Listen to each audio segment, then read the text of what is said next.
Mapatubig alat o tubig tabang, basta bagong huli ang isda, ang lasa nito ang magsisilbing masarap na pundasyon sa putaheng maiisip mong iluto. Kaya naman, pairalin natin ang pagiging malikhain at sama-sama nating aralin ang recipes kung saan bida ang isda. First, pinaputok na tilapia sa kawali.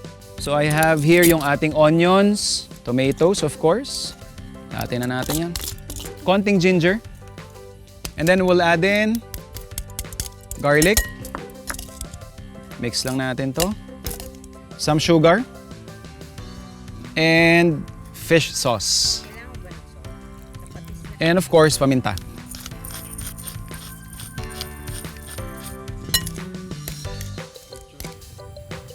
Generous amount of stuffing. Saka natin babalutan.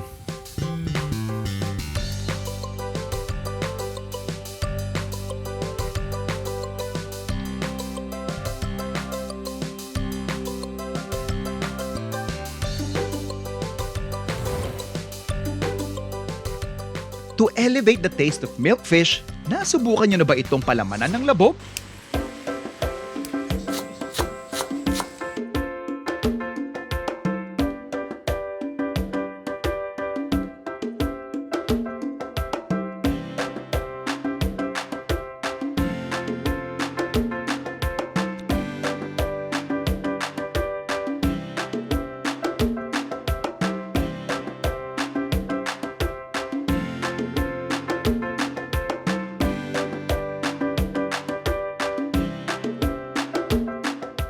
Sa mga mahilig sa masabaw at maasim, subukan yung pagsamahin ang dalag at puso ng saging. So yung pinakailalim natin, doon ko ilalagay yung ating puso ng saging. Dahil ito na rin yung ingredient natin na pinakamatagal maluluto. Saka ko ilalagay yung ating dalag. Saka ko ito babalutin ng ating kamyas, bawang, sibuyas, yung ating kamatis, yung ating sili.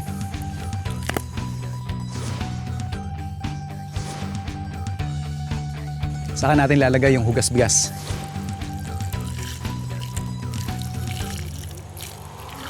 Sasalang na natin. So, bibigyan ko lang to siguro mga at least 1 oras hanggang 1.5 oras.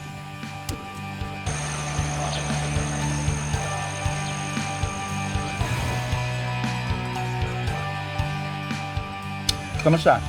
Sarap po. Medyo maanghang, no? Sakto lang. Sakto lang. Sakto lang. Very good. Konto. Staple sa Bulacan.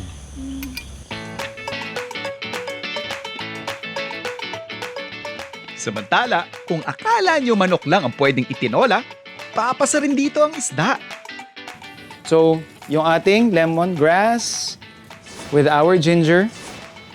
I'll also put in our onions, our tomatoes, and garlic. Season na lang din natin ng fish sauce pa.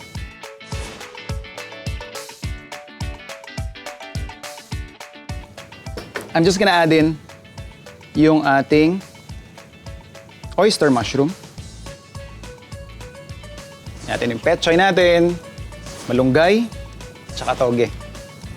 And lagay na rin natin yung ating malasuge.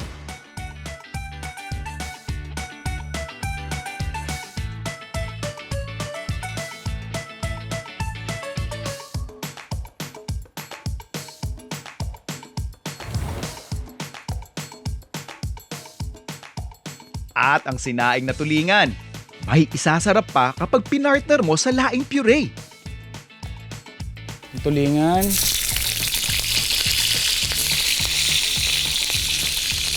Using the same oil and pan, gisa na tayo ng ating aromatics.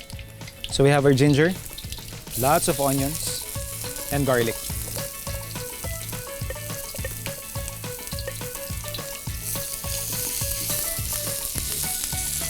Nung ating adobo. Okay. Lalagay na natin yung ating taro leaves.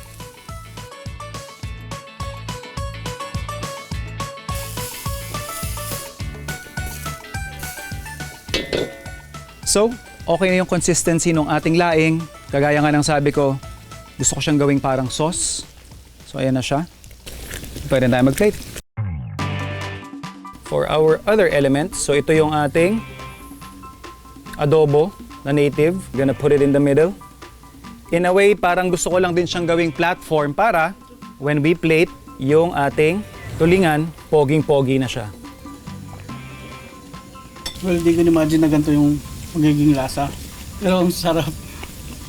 Nandito sa kitchen natin to sa loob. Yeah. Parang pinagsama yung tatlong baryo ng Batangas sa isang dish. Yes, Steak. mismo.